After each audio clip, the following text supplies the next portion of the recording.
पाकिस्तान की पॉलिटिक्स को करीब से देखने वाले लोगों की माने तो इन सियासी गलियारों में इमरान खान का अपनी पार्टी को बनाने से लेकर उनके पीएम बनने में आर्मी का हाथ रहा है। पाकिस्तानी आर्मी ने यह तय कर लिया था कि वो इमरान खान को पीएम बनाने में मदद करेगी। इसके पीछे आर्मी एक नई सोच पर काम कर रही थी। दरअसल पाकिस्तानी आर्मी परिवारवाद की पॉलिटिक्स को खत्म करना चाहती थी। आर्मी किसी तरह से नवाज शरीफ और पाकिस्तान पीपल्स पार्टी के दबदबे को खत्म करना चाहती थी। आर्मी एक ऐसे लीडर की तलाश में थी जो उनकी बात को सुने और उनके इशारों पर काम करे। उनकी ये तलाश इमरान खान पर जाकर खत्म हुई। इस प्रकार इमरान खान ने आर्मी के सहारे अपने राजनीतिक सफर की शुरुआत की। उस दौर में इमरान खान का समर्थन करने में आईएसआई के चीफ रहे हामिद गुल भी आगे आए थे। धीरे धीरे इमरान खान और आर्मी के बीच की नजदीकियां रंग लाने लगी। साल 2018 आते आते इमरान खान पाकिस्तान की जनता के भी दुलारे बन गए और इमरान की पीटीआई सबसे बड़ी पार्टी बनकर उभरी और किसी तरह बहुमत प्राप्त करते हुए सरकार भी बनाई और इमरान पीएम की कुर्सी पर बैठ गए। कहा जाता है कि आर्मी ने उन्हें पीएम की कुर्सी तक पहुंचाया था क्योंकि ऑपोजिशन पार्टीज ने आरोप लगाया कि इमरान खान इलेक्टेड नहीं बल्कि सिलेक्टेड पीएम है, क्योंकि पाक आर्मी नवाज शरीफ को सत्ता से बेदखल करना चाहती थी। इस वजह से इमरान खान को आर्मी ने पूरा सपोर्ट किया और पीएम तक की कुर्सी तक पहुंचा दिया।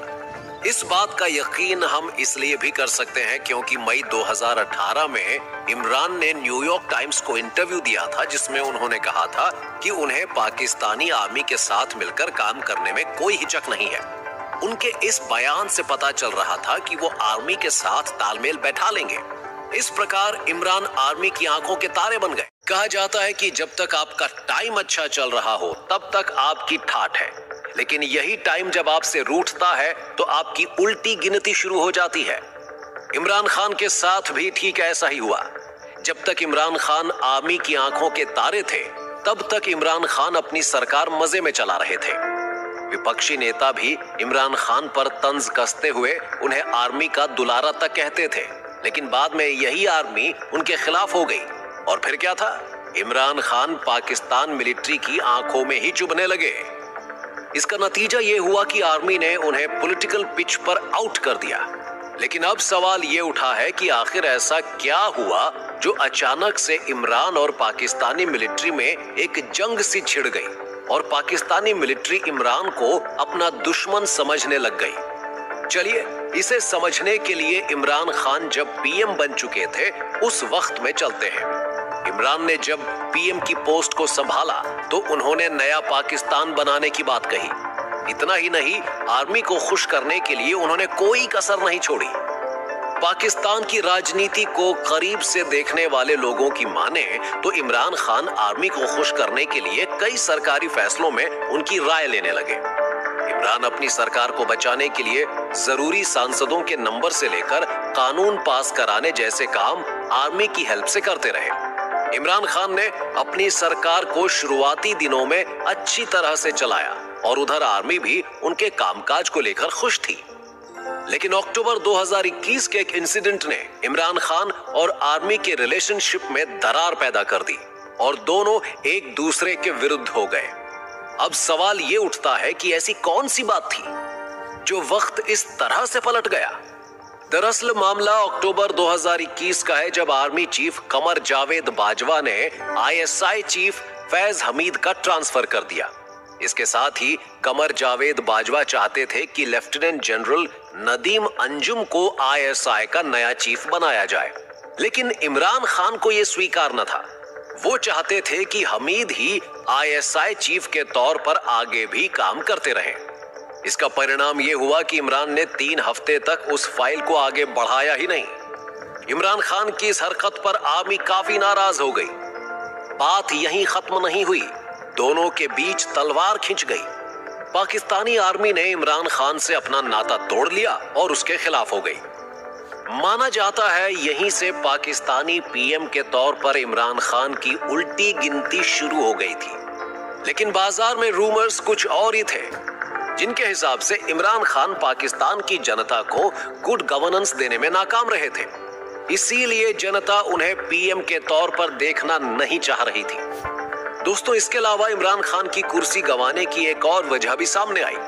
सिक्के के दूसरे पहलू पर गौर करें तो जनरल बाजवा और लेफ्टिनेंट जनरल फैज हमीद के रिश्तों में काफी उतार चढ़ाव भी देखने को मिला, क्योंकि पाकिस्तानी मीडिया में यह खबर वायरल हो रही थी कि जनरल बाजवा के बाद फैज हमीद को आर्मी चीफ बनाया जाएगा। फैज हमीद को यह लग रहा था कि वही अगले आर्मी चीफ होंगे।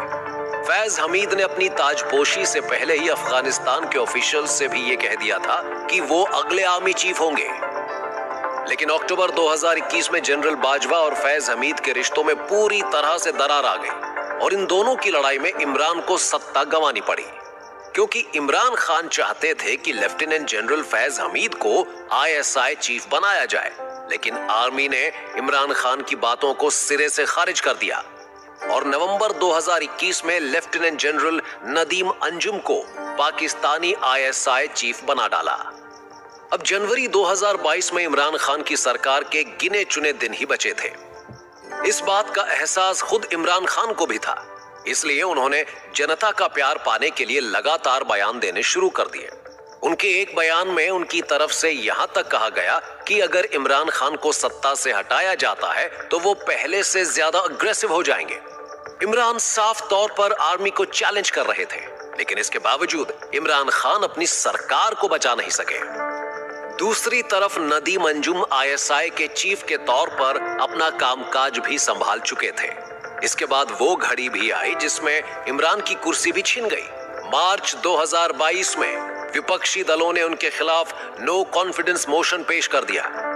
इमरान खान को अप्रैल 2022 में नो कॉन्फिडेंस मोशन के जरिए सत्ता से आउट कर दिया गया। इमरान खान पाकिस्तान की हिस्ट्री में पहले पीएम थे जिन्हें नो कॉन्फिडेंस मोशन के जरिए हटाया गया। खैर, इमरान खान सत्ता से बेदखल कर दिए गए थे, लेकिन इसके बावजूद क्रिकेट के मैदान में कभी हार ना मानने वाले इमरान खान पॉलिटिकल पिच पर हारना नहीं चाहते थे। इसलिए उन्होंने अपना गेम प्लान पूरी तरह से बदल दिया और सीधे तौर पर पाकिस्तानी आर्मी को अपने निशाने पर लेने लगे। इमरान ने अपनी स्पीचेस और सोशल मीडिया पर पाकिस्तानी आर्मी पर जमकर अपनी नाराजगी व्यक्त करनी शुरू कर दी।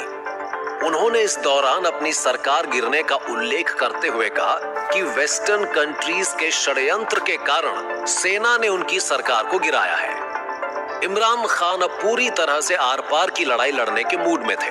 उन्होंने जून 2022 में अपनी सरकार को लेकर बड़ा खुलासा किया और कहा कि चूंकि उनकी सरकार एक कमजोर सरकार थी, इसलिए उसे हर जगह से ब्लैकमेल किया गया। इमरान खान यहीं नहीं रुके और उन्होंने अपने स्टेटमेंट्स में ये तक कहा कि पीएम भले मैं था, लेकिन सत्ता मेरे पास नहीं थी और इस बात को सब जानते हैं कि सत्ता किसके पास थी। इसके अलावा जनवरी 2023 में उन्होंने एक इंटरव्यू भी दिया था जिसमें उन्होंने कुछ ऐसी कंट्रोवर्शियल बातें कही जिससे वो कई दिनों तक मीडिया में छाए रहे। दरअसल इमरान खान ने कहा कि कई लोगों ने उन्हें बाजवा के खिलाफ आरोप लगाना बंद करने के लिए कहा था क्योंकि वो रिटायर हो चुके थे। इस पर इमरान ने कहा कि वो जनरल बाजवा द्वारा किए गए क्राइम पर पर्दा नहीं डाल सकते।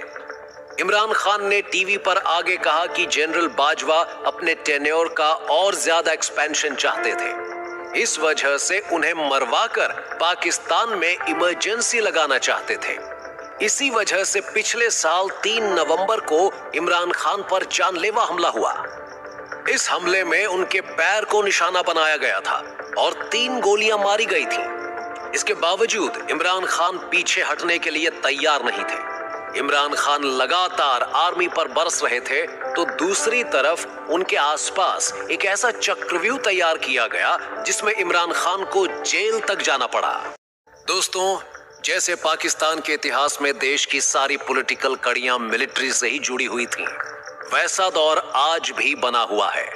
आज के दौर में भी पाकिस्तानी मिलिट्री ने अपनी हुकूमत को जारी रखा हुआ है और इसका खामियाजा जैसे बाकी के प्राइम मिनिस्टर उठाते आए हैं, वैसे ही इमरान खान को भी उठाना पड़ रहा है।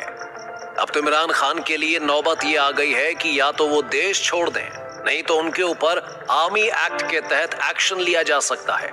इतना ही नहीं, आर्मी चाहती है इमरान खान पूरी तरह से आर्मी के खिलाफ अब एक शब्द भी ना बोले, नहीं तो उन पर आर्मी एक्ट के तहत केस चल सकता है। अगर ऐसा होता है तो इमरान खान का बचना और भी मुश्किल हो जाएगा। जी हां, ये सच है कि पाकिस्तानी आर्मी इमरान खान को लेकर इतनी ज्यादा घबरा गई है कि किसी भी तरह से इमरान खान को मुल्क छोड़ने तक के लिए मजबूर कर रही है। अब सवाल है कि पाकिस्तानी आर्मी आखिर क्यों इमरान खान को लेकर इतना इनसिक्योर महसूस कर रही है। शो के इस हिस्से में हम जानेंगे कि पाकिस्तानी आर्मी इमरान खान को लेकर क्या सोच रही है। इस गुत्थी को अगर हम सुलझाने की कोशिश करें तो ऐसा माना जा रहा है कि पाकिस्तानी आर्मी ने इमरान को दो ऑप्शंस दिए हैं, या तो वो देश छोड़कर चले जाएं, नहीं तो आर्मी एक्ट का सामना करें। लेकिन इसके बावजूद इमरान खान के इरादे कमजोर नहीं पड़े हैं। आर्मी चाहती है कि किसी तरह से इमरान खान देश छोड़कर भाग जाएं, लेकिन इमरान खान ने साफ कर दिया है कि किसी भी कीमत पर वो देश नहीं छोड़ेंगे। आर्मी चीफ आसिम मुनीर इमरान खान की हर एक एक्टिविटी पर नजर बनाए हुए हैं। आर्मी चीफ आसिम मुनीर चाहते हैं कि किसी भी तरह से 9 मई वाली हरकत दोबारा ना हो। ये वो तारीख थी जिसने पूरे पाकिस्तान में बवाल मचा दिया था। इमरान खान की गिरफ्तारी के बाद जो हुआ उसे पूरी दुनिया ने देखा, लेकिन जब गिरफ्तारी के 50 घंटे बाद इमरान खान जेल से बाहर आए तो आंखों पर काला चश्मा और तने हुए सीने के साथ वो इस बात की ओर इशारा कर रहे थे कि अभी बहुत कुछ इस पाकिस्तान को देखना है। पाकिस्तान के आर्मी चीफ चाहते हैं कि किसी भी तरह से इमरान खान पाकिस्तान की सियासत में दोबारा ना लौटे। इस वजह से वो पॉलिटिकल इनिंग में उन्हें यहीं पर आउट करना चाहते हैं। लेकिन इमरान खान ने दावा किया कि आज भी 70% पब्लिक का सपोर्ट उनके पास है। यही चीज पाकिस्तानी आर्मी को परेशान कर रही है। दरअसल पब्लिक सपोर्ट की वजह से इमरान के हौसले कमजोर नहीं पड़े हैं। आर्मी को लगता है कि अगर इमरान फिर से सत्ता में आते हैं तो वो आर्मी की पावर को जरूर कम कर सकते हैं। इस वजह से आर्मी इमरान खान को देश छोड़ने पर मजबूर कर रही है। माना कि इस वक्त में इमरान खान की गवर्नमेंट ना हो, लेकिन इसके बावजूद इमरान खान सीधे तौर पर आर्मी को चैलेंज कर रहे हैं। उनका कोई ना कोई वीडियो सोशल मीडिया पर पोस्ट होता है जिसमें वो आर्मी को क्रिटिसाइज करते हुए नजर आते हैं। इमरान खान की सरकार तो चली गई, लेकिन पब्लिक सपोर्ट के कारण इमरान खान का मॉरल काफी हाई है। आर्मी और मौजूदा सरकार इमरान खान पर शिकंजा कस रही है, लेकिन इसके बावजूद इमरान खान झुकने को तैयार नहीं है। पाकिस्तान का इतिहास रहा है वहां पर आर्मी ही सब कुछ होती है। ऐसे में इमरान खान के केस में देखा जाए तो जब तक इमरान खान आर्मी के कंट्रोल में थे और कठपुतली की तरह काम कर रहे थे तब तक सब कुछ ठीक था। लेकिन इमरान खान को पावर और पॉपुलैरिटी ने और स्ट्रॉन्ग बना दिया। इमरान खान ने जब देखा कि उन्हें पब्लिक का पूरा सपोर्ट हासिल है और उनकी पॉपुलैरिटी लोगों के बीच सर चढ़कर बोल रही है, तो फिर इमरान खान ने आर्मी को लेकर अपना नजरिया बदल दिया और वो उससे आर पार की लड़ाई के लिए तैयार हो गए। इमरान खान की पॉपुलैरिटी पाकिस्तान में किसी दौर में कम नहीं रही। 90 के दशक में उनकी तूती बोलती थी। दरअसल 1992 में पाकिस्तान को विश्व कप जिताकर पाकिस्तान के दिलों में अपनी खास जगह बना डाली, जो आज भी कायम है। एक नेशनल हीरो ने जब राजनीति में कदम रखा तो पब्लिक ने उसे हाथों हाथ लिया, लेकिन तब आर्मी को भी ये एहसास नहीं था कि इमरान खान को लेकर आज भी लोगों का क्रेज वैसा ही है जैसे पहले हुआ करता था। खैर, इमरान खान ने भले ही क्रिकेट के मैदान पर बड़ी बड़ी टीम को धूल चटाई हो, लेकिन राजनीतिक पिच पर उन्हें क्लीन बोल्ड करने के लिए आर्मी से लेकर शहबाज सरकार ने फील्ड तैयार कर रखी है। इसका नतीजा ये हुआ कि इमरान खान पर राजनीति का कीचड़ भी खूब उछल रहा है और साथ में एक के बाद एक करप्शन के कई आरोप भी लग रहे हैं। इसके बावजूद पाकिस्तानी आर्मी इमरान खान के आगे मजबूर नजर आ रही है। लोगों का गुस्सा भी पाकिस्तानी आर्मी को झेलना पड़ रहा है। इमरान खान के अलावा कोई और राजनेता होता तो अब तक उसके खिलाफ सख्त एक्शन ले लिया गया होता, लेकिन 9 मई को आर्मी पर लोगों द्वारा किए गए अटैक्स ने इमरान खान को अंदर से और मजबूत कर दिया है। पाकिस्तान की करंट सिचुएशन को देखते हुए एक बार फिर पाकिस्तान में तख्ता पलट की संभावना से इनकार नहीं किया जा सकता। पाकिस्तान के former prime minister Shahid Khaqan Abbasi ने इसी ओर इशारा किया है। उन्होंने एक इंटरव्यू में कहा कि जब भी पाकिस्तान की राजनीतिक स्थिति खराब हुई है तब पाकिस्तान में तख्ता पलट हुआ है। इस बार भी ऐसे ही पॉसिबिलिटी बन रही है। मैंने पाकिस्तान में वर्तमान जैसी गंभीर इकोनॉमिक और पॉलिटिकल सिचुएशन नहीं देखी। अब्बासी यहीं नहीं रुके। उन्होंने आगे कहा कि अगर सोसाइटी और इंस्टीट्यूशंस के बीच संघर्ष और गहरा हो गया तो आर्मी कोई कड़ा कदम उठा सकती है। रोटी के लिए तरसते पाकिस्तान में अब भी बड़े-बड़े सरकारी से लेकर आर्मी के लोग लग्जरी लाइफ जी रहे हैं। आम लोगों में अब आर्मी को लेकर मायूसी छा गई है। इस वजह से पहली बार सड़कों पर आर्मी के खिलाफ लोगों ने अपनी भड़ास निकालनी शुरू की है। इमरान खान की गिरफ्तारी के बाद पाकिस्तान एक तरह से सुलग गया। इतना ही नहीं, पाकिस्तान में सिविल वॉर वाली सिचुएशन पैदा हो गई। पाकिस्तानी आर्मी को लेकर गुस्सा लोगों का इस कदर भड़का कि किसी ने ऑडी के शोरूम को आग के हवाले कर दिया तो कहीं गुस्साए लोगों ने टावर और मॉल को ही नहीं छोड़ा और उनमें आग लगा दी। शहर शहर इमरान के समर्थकों का गुस्सा आर्मी पर लगातार निकल रहा था। इसके बाद तो ऐसा लगने लगा कि पूरे पाकिस्तान में तख्ता पलट का सायरन एक बार फिर गूंजता हुआ नजर आया है। इमरान के समर्थकों ने सरकारी इमारतों को भी नहीं छोड़ा। नाराज लोगों ने गवर्नर हाउस में जमकर तोड़फोड़ की और फिर उसे भी आग के हवाले कर दिया। इतना सब कुछ होने के बावजूद पाकिस्तानी आर्मी ने समझदारी से काम लिया। दरअसल पाकिस्तानी आर्मी ने इमरान खान और उनके समर्थकों को काबू करने के लिए एक प्लान तैयार किया है। इस प्लान से इमरान खान का बचना काफी मुश्किल लग रहा है, क्योंकि इमरान खान का पॉलिटिकल करियर मुकदमों की लंबी लिस्ट में दबता हुआ नजर आ रहा है, जिसकी प्लानिंग बहुत पहले से चल रही थी और रोज इमरान पर नए नए केसेस लगते जा रहे थे। पर इन सब से बिना डरे इमरान खान ने 9 मई को एक मैसेज पब्लिक को देते हुए कहा था कि लाहौर फौज से ना डरने वाला हूं, ना देश छोड़कर जाने वाला हूं। लेकिन इसके अगले कुछ घंटों में इमरान खान को सलाखों के पीछे भेज दिया गया था और उनकी ये गिरफ्तारी अल कादिर ट्रस्ट मामले में हुई थी। अल कादिर ट्रस्ट रियलिटी में एक यूनिवर्सिटी से जुड़ा मामला है। इसे झेलम के सोहावा में साल 2021 में एस्टैब्लिश किया गया था। एलिगेशन यह है कि डोनेट की गई जमीन के डॉक्यूमेंट पर अल कादिर यूनिवर्सिटी की ओर से इमरान की वाइफ बुशरा खान और लैंड डोनेशन करने वाले के जॉइंट सिग्नेचर हैं। इसके साथ साथ इमरान खान पर करप्शन के सीरियस एलिगेशन भी लगे हैं। पाकिस्तानी आर्मी इमरान को किसी भी तरह से आने वाले इलेक्शन से दूर रखना चाहती है, इसलिए पाकिस्तानी आर्मी ने इमरान खान को एक ऑफर भी दिया है। इस ऑफर में इमरान खान को पाकिस्तान छोड़ने के लिए कहा गया है और अगर इमरान खान आर्मी की इस पेशकश को ठुकरा देते हैं तो उनके पास कोई और रास्ता नहीं बचेगा, क्योंकि उन्हें अब आर्मी एक्ट के केस का सामना करना पड़ सकता है। अब सवाल यह है कि आर्मी एक्ट होता क्या है। आर्मी एक्ट में आर्मी अपनी तरफ से गिरफ्तार किए दोषियों को गंभीर सजा दे सकती है। अगर इमरान खान पर आर्मी एक्ट के तहत एक्शन होता है तो इसमें उन्हें उम्र कैद की सजा से लेकर मौत की सजा तक दी जा सकती है। इसलिए आर्मी ने इमरान खान को ऑफर दिया है कि वो दुबई या लंदन चले जाएं। कुल मिलाकर आर्मी चाहती है कि पाकिस्तान में इमरान खान का किस्सा खत्म हो, लेकिन इस चक्कर में वहां की गरीब जनता पिस रही है, जिसके पास खाने के लिए रोटी तक नहीं। इस सब के बीच अपने पड़ोसी देश में चल रही राजनीतिक उठापटक पर भारत की कड़ी नजर है। इतना ही नहीं, भारत बॉर्डर की अलर्टनेस और कश्मीर की इंटरनल सिक्योरिटी को लेकर काफी अलर्ट हो गया है। लेकिन गौर करने वाली बात यह भी है कि अभी तक इमरान खान की गिरफ्तारी पर भारत ने कोई कमेंट नहीं किया। साल 1947 में 2 देश आजाद हुए। एक 15 अगस्त को आजादी का उत्सव मनाता है तो दूसरा एक दिन पहले यानी 14 अगस्त को अपनी आजादी का जश्न मनाता है।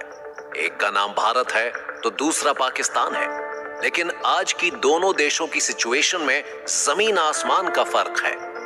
भारत से एक दिन पहले पाकिस्तान आजादी का जश्न मनाने तो लगा, लेकिन आज तक भारत की बराबरी नहीं कर सका। एक साथ आजादी पाने वाला पाकिस्तान आज जिस हाल में है उसकी शायद जिन्ना ने कभी कल्पना भी नहीं की होगी। अब सवाल यह है कि एक साथ आजाद होकर भी पाकिस्तान इतना पिछड़ क्यों गया? कंगाली की नौबत कैसे आ गई? आखिर क्यों अपने ही मुल्क से लोग भागने पर विवश हो गए? पाकिस्तान आज जिस हाल में है उसे देखकर ये अंदाजा लगाया जा सकता है, ये देश डिफॉल्ट होने की कगार पर पहुंच गया है। पिछले काफी समय से पाकिस्तान की इकोनॉमी सबसे बुरे दौर से गुजर रही है। साल 2022 भी उसकी इकोनॉमी के लिए खतरनाक साबित हुआ और अब तो हालात और भी खराब हो चुके हैं।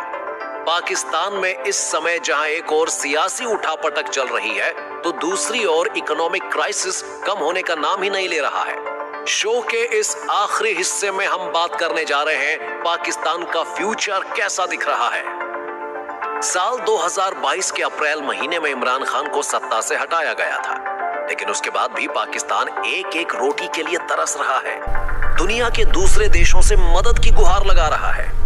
एशियन डेवलपमेंट बैंक की एक रिपोर्ट भी इसी ओर इशारा कर रही है। इस रिपोर्ट के अनुसार पिछले साल अप्रैल में इमरान खान के सत्ता से बेदखल होने तक जीडीपी 6% था, जबकि चालू वित्त वर्ष में देश की जीडीपी ग्रोथ रेट घटकर मात्र 0.6% तक रहने का अनुमान लगाया जा रहा है। इतना ही नहीं, अमेरिकी डॉलर के मुकाबले पाकिस्तानी रुपया लगातार गिर रहा है। अर्थशास्त्री शब्बर जैदी ने मीडिया को बताया था कि पाक डिफॉल्ट हो या ना हो, पाकिस्तान की इकोनॉमी पहले ही डिस्टर्ब हो चुकी है और इस सरकार के पास इससे निपटने की कैपेसिटी नहीं है। पाकिस्तान इस समय जिस दौर से गुजर रहा है उसे अब दी इंटरनेशनल मॉनेटरी फंड से बेल आउट पैकेज ही बचा सकता है, लेकिन वो भी अभी तक उसे मिला नहीं है। कंगाल पाकिस्तान किसी भी तरह से डिफॉल्ट नहीं होना चाहता, लेकिन मौजूदा वक्त में पाकिस्तान की सरकार का खजाना पूरी तरह खाली हो चुका है। इसके साथ रही सही कसर फॉरेन एक्सचेंज रिजर्व्स ने पूरी कर दी। फॉरेन एक्सचेंज रिजर्व्स 3 अरब डॉलर के नीचे पहुंच गया है। पाकिस्तानी रुपया अमेरिकी डॉलर के मुकाबले 275 के निचले स्तर पर आ गया है। खाने पीने से लेकर तेल गैस के दाम अब आसमान छू रहे हैं। आम लोगों की जिंदगी अब खतरे में पड़ गई है। ऐसे में आईएमएफ की मदद से देश संकट से बच जाएगा, ये कहना भी आज की डेट में जल्दबाजी होगी। हालात तो ऐसे बन गए हैं कि अगले कुछ सालों में यही स्थिति रहने वाली है, क्योंकि पाकिस्तान को चलाने के लिए फंड जमा करना भी मुश्किल होगा। लोन के बोझ से पूरा पाकिस्तान दबा हुआ है। इकोनॉमिक क्राइसिस के चलते पाकिस्तान अब तक पूरी दुनिया से अरबों रुपए का लोन ले चुका है। देश के ऊपर कुल कर्ज और देनदारी 60 ट्रिलियन पाकिस्तानी रुपए से ज्यादा है। पाकिस्तान की करंट सिचुएशन श्रीलंका से मिलती जुलती है। कर्ज के बोझ तले लोग पाकिस्तान छोड़कर भाग रहे हैं। पाकिस्तान से विदेश जाने वाले लोगों की संख्या में अचानक तेजी देखी जा रही है। हाल में एक डेटा सामने आया है जिसमें बताया गया है कि पाकिस्तान में 2022 में 8,32,339 लोगों ने देश छोड़ दिया। 2021 की तुलना में 2022 में देश छोड़ने वाले पाकिस्तानियों की काउंटिंग में 200% का उछाल देखने को मिला है। कुल मिलाकर जैसे जैसे वक्त बीत रहा है वैसे वैसे पाकिस्तान अपनी जिंदगी की भीख मांग रहा है। दूसरी तरफ पाकिस्तान को आतंकवाद से काफी नुकसान उठाना पड़ रहा है। पाकिस्तान लगातार दहशतगर्दी को बढ़ावा दे रहा है, लेकिन वही दहशतगर्दी अब पाकिस्तान की जान ले रही है। अगर देखा जाए तो पाकिस्तान ने जिन आतंकियों को पाला है अब वो उसका नुकसान खुद कर रहे हैं। इस वजह से उन्हें आर्थिक नुकसान भी खूब उठाना पड़ रहा है। एक रिकॉर्ड की माने तो 20 साल में पाकिस्तान को आतंकवाद की वजह से 150 अरब डॉलर से ज्यादा का नुकसान पड़ा है। इस वजह से पाकिस्तान की इकोनॉमी पूरी तरह से दह गई है। यूनाइटेड नेशंस की 2 बॉडीज ने यानी वर्ल्ड फूड प्रोग्राम WFP और food and agriculture organisation FAO की रिपोर्ट में दोनों बॉडीज ने पाकिस्तान में फूड की भारी कमी बताया है। WFP ने अपनी रिपोर्ट में कहा है कि Pakistan, central African Republic Ethiopia, Kenya, democratic Republic of the Congo and Syrian Arab Republic जैसे देश में फूड की भारी कमी देखी जा सकती है और एक तरह से एक हॉटस्पॉट बन गए जहां खाने की कमी देखी जा सकती है। पाकिस्तान, मध्य अफ्रीकी गणराज्य इथियोपिया, केन्या, कॉन्गो लोकतांत्रिक गणराज्य और सीरियाई अरब गणराज्य बहुत ज्यादा चिंता जगाने वाले हॉटस्पॉट बन चुके हैं। पाकिस्तान की लगभग 40% पॉपुलेशन पॉवर्टी लाइन से नीचे है और यही लोग आतंक की पनाह में चले जाते हैं। ऐसे हालात में उसे भारत अगर सहारा देता है तो शायद पाकिस्तान फिर से पटरी पर लौट आए, लेकिन देखना होगा कि पहल कौन करता है सबसे पहले। पाकिस्तान के लोग चाहते हैं भारत उनकी मदद करे, लेकिन ऐसा तभी हो सकता है जब पाकिस्तानी आर्मी और पाकिस्तानी सरकार बातचीत के लिए नया माहौल तैयार करें। अगर पाकिस्तान को जल्द मदद नहीं मिली तो आने वाले दिनों में उसकी हालत और खराब हो सकती है।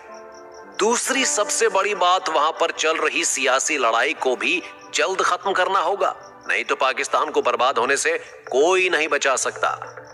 तो दोस्तों, हम यहीं पर अपनी इस ओरिजिनल सीरीज को पूरा करते हैं। उम्मीद है आपको हमारी ये सीरीज पसंद आई।